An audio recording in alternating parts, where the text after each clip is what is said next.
Hello, I am Dr. Kathleen Hall, and this is The Way I See It.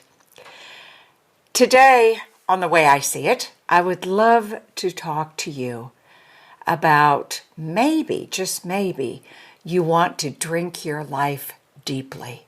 I want you to just stop for a second and think of what it tastes like when you're hot and sweaty and dry and you pick up a cool glass of water and you slowly drink it and what it feels like. Don't you want to drink your life deeply? It's such a beautiful, beautiful metaphor because drinking your life very deeply means developing a perspective on your own life that's broader and deeper than the shallow, mundane lives that so many people, and I hate to say this, but I think most people are living in our world today. But in that imagination of yours, I want you to imagine going to a lake, or if you prefer, a beautiful, beautiful ocean. Put your toe in, and it's shallow. Go up to your knees, it's shallow. And you may be a little afraid because of the vastness and the depth in front of you to go deeper. It takes bravery and courage and curiosity to go deeper, not only in the ocean, the water ocean, but the ocean of your life. But the riches that are available in the depths. Look at the divers and researchers that swim into the depths of the ocean that you see on television. The magic and the mystery they experience. Don't you want to taste a little bit of that magic? All you lack in this hurried, speedy world is your awareness and your will and your discipline to learn new practices, to slow down your life before your life leaves you, before you die. We must love our life, not dread it. But the problem is so many of us go from one personal prison to another. Whether it's clothes, one dress that's going to make us thinner, a diet that's going to make us thinner, some new filter that changes the way we look on our social media, whether it's planning to go back and get one more degree, one more class, something to change us. We head from one personal prison to another. We're changing somebody new we love or a new friend that's going to change us, a new class. It's not that we don't have time for important things in life. We don't take the time for the most important things in our life. In our present world, we miss breathing the natural rhythm of life. We miss it. We miss a framework of life that makes us, live, makes us breathe, makes us know. And we don't have a rhythm with technology, with our hurried life, with news 24/7. We destroy the framework of life and we make life into one eternal day. And it's killing us. This 24-hour life is killing us. The fight and flight response that's activated by the chronic news, chronic information, chronic connection is over and over again stimulating that fight and flight response, which has organic, as you well know, biological inferences, meaning our blood pressure, our heart rate, our SED rate, our coagulation rate in our body, everything changes. Our neurobiology changes, fight and flight. And little by little, things go dry within us, and before we know it, we're a dry desert. Living becomes ho-hum rather than magnificent and enlivening and mysterious. So, I lived this way many years. And something changed. My own answer to the current world's madness was and is kind of transforming and becoming an urban monk. An urban monk, is that a new term for you? An urban monk. It means changing your life so that in the cities or in the communities we live, we create our own little monastic community. And this may be a foreign concept, so hold on with me. I'm going to explain what I'm talking about. Because my life was transformed. My life was saved by incredible monastic experiences. Now, I've had a very long, extensive experience with monasticism, both traditional monastic life and also living an urban monastic life myself.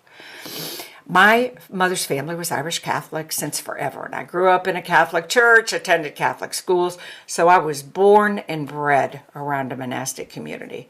My teachers were many flavors of monastics as I grew up.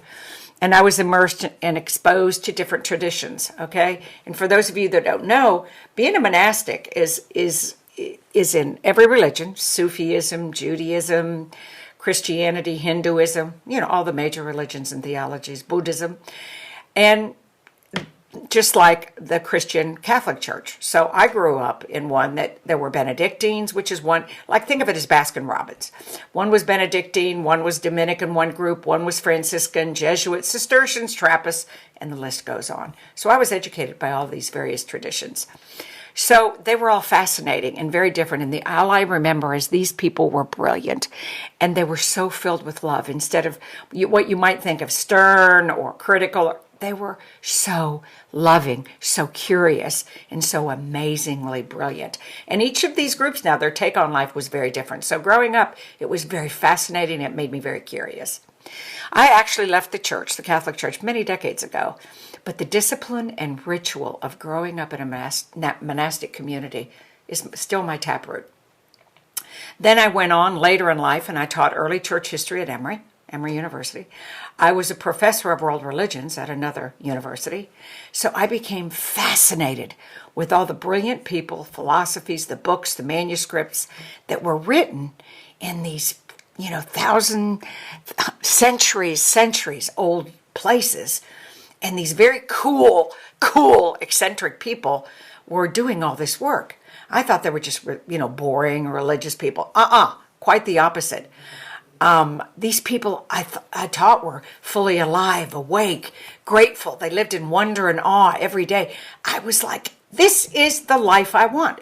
But I'm married. I have 2 children. I don't want to be celibate and live in a community like that. But there was a spiritual foundation, and it was rooted in a mindful life. It was rooted in mindfulness at its core, because mindfulness sees everything as one. Everything speaks of the divine, of God. Mindfulness is the sacredness of time, and mindfulness becomes a very different way to be in life, because time is the guardian of life, right? If we weren't going to be born and die and have diseases and challenges and all the things that happen to us, why would time be so precious? Because time is the guardian of our life. Think about it. And these monastic communities over many centuries have learned to have reverent respect for time, sacredness for every moment, every minute, every breath of our lives. And in monastic life, we have a rhythm. They wake up with a prayer, they eat in communion together, then they work. Then there is time in the afternoon for study, at least several hours a day, goes to reading, studying, learning. Then there's rest and leisure time, of course. And then there's service. So when I went to these communities and I grew up in them, I went, wow. They actually invest in their minds for sacred times to learn, to study, to rest and have total leisure, to eat, to celebrate, to serve. I went, how did I lose my way with my kids and my hysteria and my husband and us leaving stickums on the refrigerator? But prayer, meditation, mindfulness, always aware of the presence of God in your life, always. And prayer is the conscious and awareness of God's presence regularly during the day, okay, through reflection, through work, and we become co-creators in the divine community. We become co-creators in our family, in our lives. It's pretty cool, because every breath you take, you are co-creating. And then holy leisure gives us time for holy reflection. And then studying and reading, read any books, scriptures, something you're interested in, holy works that were written. So monasticism reminds us of the powerful action and reflection model, okay? You pray, you work, you eat, but then remember, you have the study time of reflection, you have the leisure time of reflection, and this helps you co-create, whether you become a writer, whether you become a gardener, whether you become an electrician, I don't care what you do. Everything is in that ebb and flow. They believe that you invest more in reflection because that's what makes you intelligent, that's what makes you, world aware, and then you're bound to do action in the world, create the world a better place by co-creating. So every monk comes to a common table. By the way, there's common bathrooms, common gardens, that common library, common dinners. These are places that in monastic communities that are community-based, that is where you continually meet, converse, talk, change, transform. People from the outside come in, like I did. And as I taught and studied through the years, I got obsessed with monks and their work that transformed the world. These brilliant, quirky, strange, powerful, spiritual characters were incredible beings. They lived bizarre, holy lives, and they lived out their lives in just really quirky ways. And I've always been kind of quirky, so I loved them. We called them characters in my life. You know, I grew up around a bunch of characters in a small town. And at dinner time, our family would just laugh and talk about characters. So these monks, these people that lived in these old communities all the way back in the year 200 AD, they were quirky, funny people. And it started out with people that left Rome and left all these places and went out into the desert. They were called the Desert Fathers because they believed they had to go out and live an ascetic life alone in a cave to discern God, listen to God and know what to do. So eventually all of these holy people, these desert, quote, fathers, because that's what they were at that time, left Rome and left places and went out to Egypt, into these caves, and became called the Desert Fathers. Then the second stage was people like myself would go out and hear about these Desert Fathers and go, I'm having this crisis. I don't know what to do. I need direction. So they would go out and do a pilgrimage to these Desert Fathers in these caves and get information, get guidance. So Abba Anthony, all of these unbelievable holy guys, listen to the truth, would have lines of people lined up in the desert to see them each day because they believed that they had a direct connection to God. So that was the first phase of monasticism. Then the next phase we call the Cenobitic phase, and that was started by a monk called Pachomius. And so Pachomius in 290 in Upper Egypt, he said, you know what? This is like cool and it's like radical. These people are living in these caves and, people are coming in lines to see them. But I think the true growth is living in community. So he started what we call Christian Cenobitic communal monasteries. And so people started gathering. He had 50, 100 people that would gather. And so he believed that the desert way was not the way that the first ones did. He said, we need to do this in community. So that's what started the second one. But before we leave this first group of desert fathers, these monks that went into the desert, one of my favorites I taught about was called Daniel. And he was called Daniel the Pillar. And I thought, why would anybody be called Daniel the Pillar? Well, this guy was hilarious. He would stand on a pillar. This is the truth. And he lived for 33 years on a pillar near Constantinople. Well, this is the truth. Thousands and thousands of people would line up to ask him questions, to get guidance. So I got obsessed with this guy and went, who in the world would do this with their lives? Hilariously. 33 years on a pillar. So then that kind of led me deeper into curiosity about these weirdos that were called monks that lived in deserts. And then some of them lived in, Cenobitic or in Pachomian communities.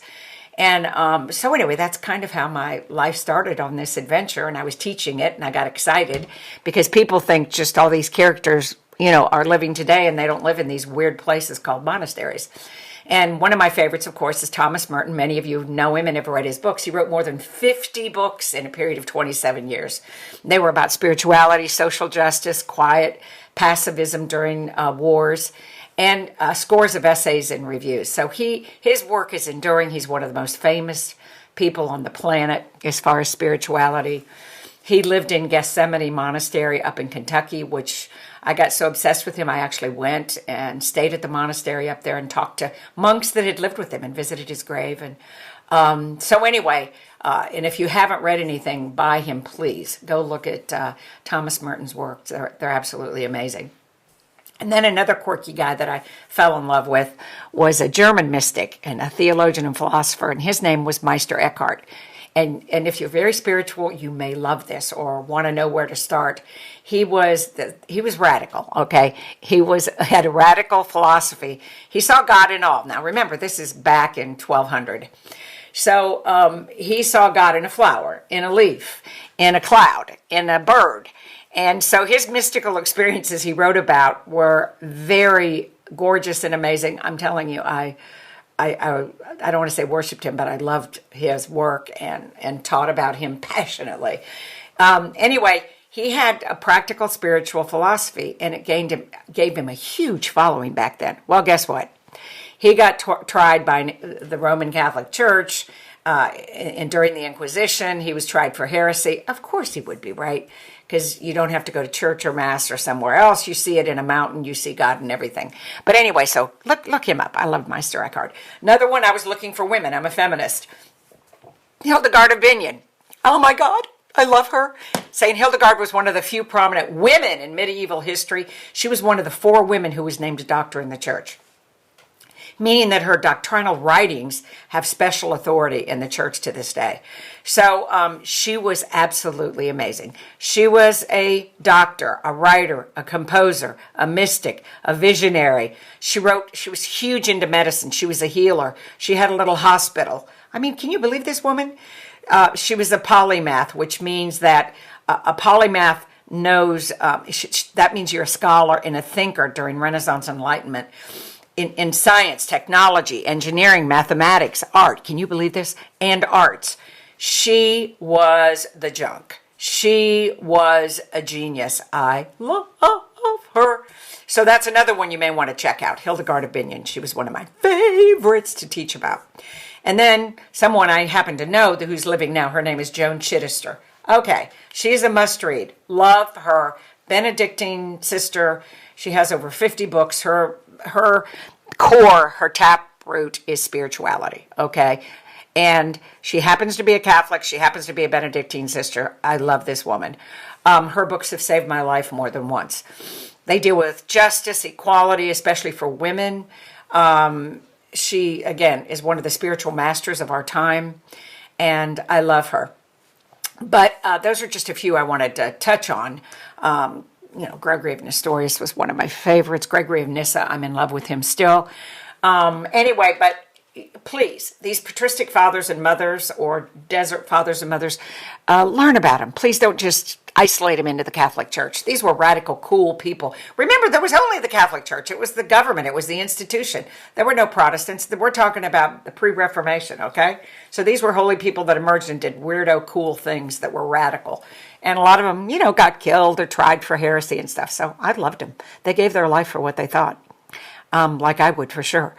Anyway, so I've had life-changing experiences because then I decided to go live in different monasteries and experience them. Now, again, I think of monasteries as Baskin-Robbins because, of course, we love ice cream in our house, 31 flavors. So Monastery of the Holy Spirit is here in Conyers, Georgia. I live in Atlanta, so it was close. I've spent so much time out there, I don't even want to tell you. Brother Paul got me into bonsai. So these Cistercians are very, very, again, they're non-denominational. Everybody goes there no matter what religion or no religion you are. And you go there, you eat with them, you break bread, you can take classes. These are just cool places of spirituality, being at a quiet place. I used to sit by the lake in Conyers and I sought refuge in these monasteries. Sacred Heart Monastery, which is a woman's monastery in Cullman, Alabama. Gethsemane, which is a monastery which is in Kentucky. I sought refuge in monastery. I had kids. I was working, had companies, going to school, my husband, and sometimes I just couldn't take it. I'm telling you, I would have a breakdown, and nothing in our contemporary world gave me solace, especially churches. I did not need to be told how to feel and what to read. So I'd go to a monastery. They're beautiful, peaceful, quiet. Most of them have a spiritual director, if not all of them. And again, you can be any religion, no religion. It's a spiritual experience. My pivotal times, and I mean times of crisis, sometimes I wanted a divorce, problems with my children, which at times I have a child with significant mental health challenges. I thought I was going to lose my mind. Times in my life when I was making career decisions, money decisions. And so it was a refuge. You can have a good old-fashioned nervous breakdown. Or my husband, who's from South Georgia, they don't call them nervous breakdowns in South Georgia. They call them a good old-fashioned come-apart. So I have had wonderful come-aparts at monasteries. And during those times, the nuns or the monks would take care of me. I'm serious, whether counseling, leaving me alone, walking with me, teaching me bonsai, cooking in the kitchen with the nuns. I'm telling you, it literally saved my life. The rhythm that I had lost in my life because of the craziness in our world got restored to the core of my being in these monasteries. When I was getting my doctorate, I had to do research and lots of reflection. When I did my master's of divinity, that was 3 years of it, 4 years in the doctorate. Then I did clinical things afterwards, good Lord. Then I became a spiritual director, and then I became a Benedictine oblate. Can you believe this? Kathleen, are you ever through? Anyway, I spent quite a bit of time in spiritual direction and spiritual classes at Sacred Heart Monastery in Coleman, Alabama. I fell in love with these Benedictine women. So they asked me to become an oblate. I didn't know what an oblate was. And it's a lay person like myself who lives a normal life with, family, children, all kinds of stuff. And I don't want to profess to be a monk or a nun, but you just live out your life in, the normal world, but you become affiliated with that monastery, okay? And we're considered an extended part of that monastic community. We pray. I go to events there. I know the nuns. I love them. When I have a crisis, I go back home to the monastery, and they, just like a wrinkled linen shirt, they iron me back out, hang me back up, and send me out into the world just like your cleaners do. Anyway, they don't let me stay there and suck my thumb and take my blankie and go, I'm not going home to my children and my husband. No, they send you right back out. They just fuel you back up. So anyway, I've had an amazing experience through the years, and I want to share this with you because please, please, please, this is a haven not many people talk about nowadays, okay, in our contemporary society. So I had 500 acres, a horse farm, all this stuff up there, 20-acre like. So I decided to build my own under the guise of the monks at Gethsemane Monastery in Kentucky. They became my friends. Brother Renee and them. And so he said, why don't you just start a spiritual monastery down on your farm? I went, okay, that's a great idea. So it was called Oak Haven, and I decided to just create a, quote, spiritual. I had 10 rooms, huge bathrooms. I had a community dining room overlooking the lake. I developed curriculum from when I taught at Emory and other colleges, and also from my research and studies and the great people I had known in my life.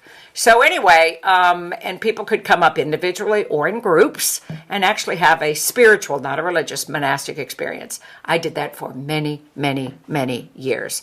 So my goal at Oak Haven was to teach our residents how to live a mindful life, balance, rhythm, happiness. Wake up, pray, meditate, do whatever you do in the morning practice. Then for a few minutes, then eat, stop, sit down. Your meal is holy, sacred. Next, go to work hard, co-create with your work into the world. Next, eat a beautiful dinner with healthy food. Afterwards, go for a walk, movement, then come back.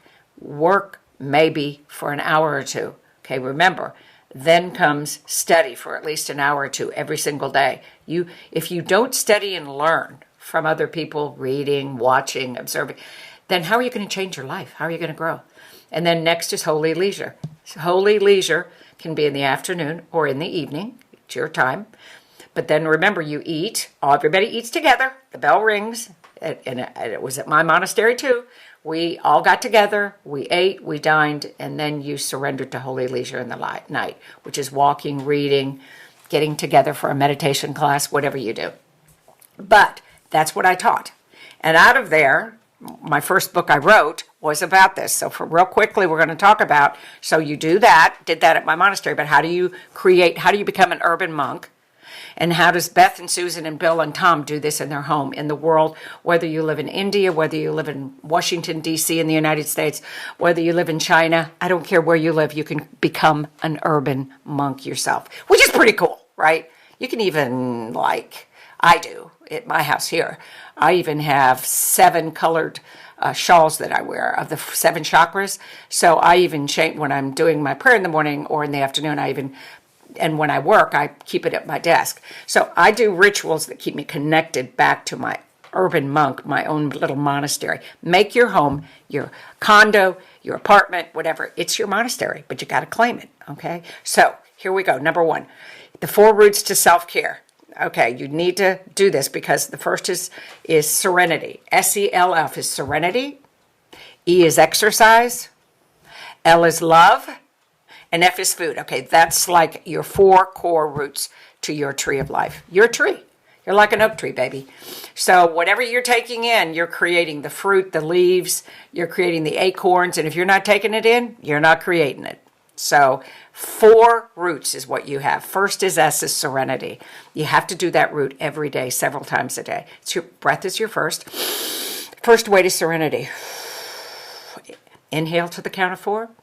Exhale to the count of 4. Okay? And the way your breath is your gateway. It's your guide. It's your door into your soul. So how you know you're breathing correctly? Your lower abdomen blows up like a balloon. It's out right now. My belly is out. And then I've emptied that balloon with the exhale. Inhale. My belly's full and there's a balloon in my abdomen. I've exhaled. Do that for about 3 minutes. Okay? Set a timer on there's no excuse. Set a timer on your phone. Do it several times a day. Serenity. Okay? Serenity. Go outside. Listen to birds or get an app that has bird sounds. Animal sounds. Wind blowing. Water falling. You can do that for your serenity along with your breathing. Anything that brings you to the core of your peace. Serenity. Several times a day. Come back home through the gateway to yourself. The breath. Okay? So, develop a garden at Oak Haven and right now in my home. I've moved to the city now. So I've created my own urban monastery here at my house, and I'm an urban monk. I claim it. I have gardens. I have bird feeders that I watch these gorgeous birds sing to me in the morning. I have meditation altars on all 3 floors of our home. I have sacred spaces, which are around my altars. Colors. I have certain rooms painted certain things, certain colors. I have certain sculptures, certain statues, sound. I happen to like pure silence, and the only really big noises in our house are my dogs barking, my cat purring. I do adore birds, and I love the sound of the ocean or rain. So on my television and on my phone, I do have intermittent waterfall come in on certain timers. I have rainfall. So please, anything that brings you serenity, please, it's up to you. Somebody's not going to do it for you. Exercise. Every few hours, go out and walk around your house. Walk up and down the street. Do some yoga stretches. Lay on that floor and adore your body. It's given you all of these experiences and all this love and even suffering. Please, exercise only means move that precious, precious, beautiful body. Love, make sure, okay, so we're serenity, S. E, this is self-care exercise. L is love. Who do you love? What do you love? I have a bonsai plant. I call it Brother Paul. He gave it to me 35 years ago, and when he gave it to me, it was already like 100 years old, and some master he had gave it to him. So I talk to Brother Paul. I love him. I channel him. I go, thank you, please teach me, teach me, teach me. I love all these ancient people I just told you about, Meister Eckhart and Hildegard of Bingen. I try to channel them. Harriet Tubman, I love her. And even Betty White. I have them in front of me right now. I bought 2 mannequins, one black and one white. And so I have Harriet Tubman I try to love every day when I do podcasts and do my work, and Betty White, okay? And then I love my present life, my husband, my children. Oh, my God, I've got the best friends. My neighbors, when I see them, sometimes I just bubble up with joy and run up and hug them. What do you love? Huh? Do you love flowers? You should see my garden. It is love. So you got to bring love into your life. Call somebody, text somebody, write them a beautiful long letter. Buy some stationery and every 2 times a week, write somebody a note. It means the world to them. And last is food. Food is celebration. 90% of people are, the word diet tests negative. I am not talking about diet. Food. Food is weddings, baptisms, bar mitzvahs, bat mitzvahs, Ramadan celebration after it's over. Come on, food is celebration. We were given food as a gift from God. Celebrate it. Love it. Just be aware and mindful of what you're putting in your mouth. Food, we have to have more reverent respect for food. When I see these commercials where people are jumping around, eating, standing up, eating in front of the television on a stupid coffee table. It's embarrassing, it's humiliating, and it has no dignity. Please, let's restore the dignity of food and eating, okay? I learned that in the monastery also. So, self-care, serenity, exercise, love, food. Set your timer every so many hours. Teach your children. Do it with your friends, co-workers. Love you. You can go to the Mindful Living Network. We have more information on all this stuff. You can write me a letter. Go to Contact Us, click it, and write me a note, and I will get back to you. Remember, also, it's our world. Please, please, okay? It's our world, and I want you to drink your life deeply, my friends. Okay, close your eyes, take a deep breath. Drink it like savoring water. Drink your life deeply, okay? Okay, now I'm going to close with, remember, we have a great newsletter. Sign up for it. Please contact me again at Contact Us. And remember, we are, one people, one planet, one future, and the Mindful Living Network. We are here to entertain, educate, enlighten our world. Let's hold our world in our hearts and hands. Let's heal ourselves, our world. Please, and please share the Mindful Living Network with your friends, your family, community. If you have any ideas on how we can grow, what we can do, somebody we can partner with, please send it to me. Let's do this together, okay? Contact me at mindfullivingnetwork.com or MLN.com, please. We have a meditation room, which is beautiful, and it's fabulous. It's called the Meditation Room. Click on it. We also have an app. You can go to any app store, and it's called Mindful Living Network app. It's got cool things, stress tips. It's got all kinds of inspirational quotes. Don't forget our newsletter, and please follow us on Twitter, Facebook, Instagram. Please, let's all grow together. We love you. This is the Mindful Living Network. This is the way I see it. I am Dr. Kathleen Hall. Blessings to you.